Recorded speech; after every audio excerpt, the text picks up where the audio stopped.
Il n'a pas brûlé la Syrie, il n'a pas détruit l'Irak, il n'a pas affamé l'Afrique, il n'a pas pillé les richesses des pays faibles, il n'a pas lancé de bombes nucléaires sur le Japon, il n'a pas déclenché une guerre sectaire au Rwanda, il n'a pas fait exploser la Libye, il n'a pas divisé la Somalie, il n'a pas financé le pillage systématique des ressources naturelles de la RDC, il n'est pas derrière les 13 millions de Congolais tués, ni les milliers de femmes violées à l'est de la RDC.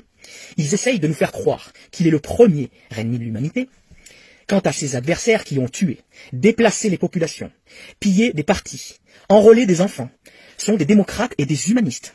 France 24, RFI, CNN, BBC Afrique, BFM et les autres, ces médias du genre ne servent qu'à nous manipuler et à un lavage de cerveau du public.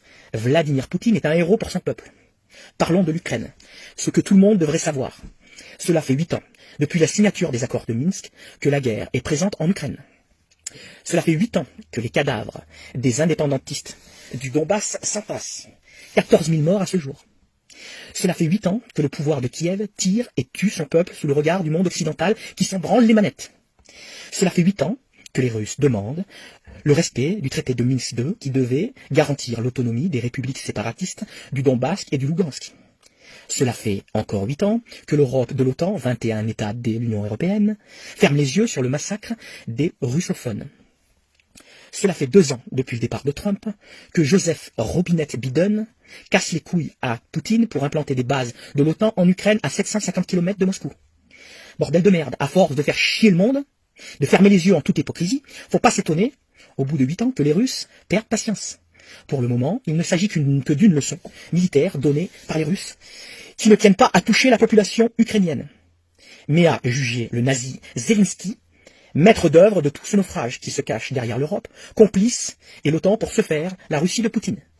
Alors, citoyens français, ouvrez vos putains de yeux, et ne jetez pas la pierre sur le seul responsable, montré du doigt, Vladimir Poutine. Regardez plutôt vers cette Europe pourrie, jusqu'à la moelle, intéressée par les seules richesses de l'Ukraine, qui pendant 8 ans a laissé les russophones se faire massacrer par Zelensky, sachant très bien que Poutine n'aurait d'autre choix que d'intervenir. Honte à vous l'Europe macroniste.